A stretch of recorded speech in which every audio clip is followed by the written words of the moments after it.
వైకుంఠ ఏకాదశి రోజు ఉత్తర ద్వార దర్శనం. ఈ నెల మధ్యలోనే ధనుర్మాసం ప్రారంభమవుతుంది. శ్రీరంగనాథునిగా అవతరించిన శ్రీహరిని గోదాదేవి ధనుర్మాసంలో భక్తితో పూజించి తన భర్తగా పొందింది.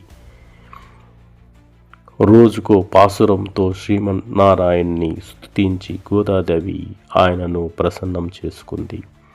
ఇక పుష్పమాసంలో వచ్చే శుక్లపక్ష ఏకాదశిని వైకుంఠ ఏకాదశి, ముక్కోటి ఏకాదశి, పుత్రద ఏకాదశి అని పిలుస్తారు. ఏడాదిలో వచ్చే 24 ఏకాదశుల్లో ప్రతిదీ పవిత్రమైనదే. కానీ వీటిలో వైకుంఠ ఏకాదశి మాత్రం లేదు. ఎందుకంటే ఏకాదశులు చంద్రమానం ప్రకారం గణిస్తే వాటికి భిన్నంగా సౌరమాసం ప్రకారం దీన్ని గణిస్తారు. సూర్యుడు ఉత్తరాయణానికి మారే ముందు వచ్చే ధనుర్మాసం శుద్ధ ఏకాదశినే ముక్కోటి ఏకాదశిని అంటారు. వైకుంఠ ఏకాదశిని, ముక్కోటి ఏకాదశిని స్వర్గధార ఏకాదశి అని కూడా పిలుస్తారు. ఈ పేర్ల వెనుక వేరు కథలు, పురాణాలు ఉన్నాయి.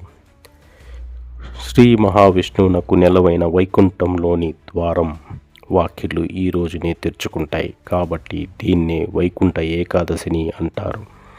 ఉత్తరాయణం ప్రారంభం ఆషాఢ శుద్ధ ఏకాదశి నాడు పాలకడిలో యోగనిద్రలో ఉపక్రమించిన నారాయణుడు కార్తీక శుద్ధ ఏకాదశి రోజు మేల్కొంటారు.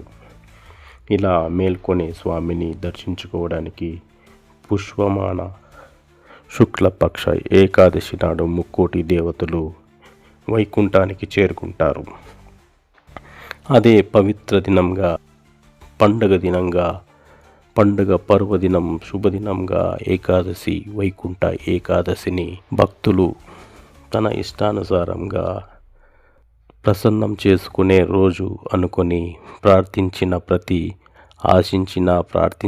కావలసిన మొక్కుకొని ఆ దేవునికి ప్రసన్నంగా చేసుకుంటారు.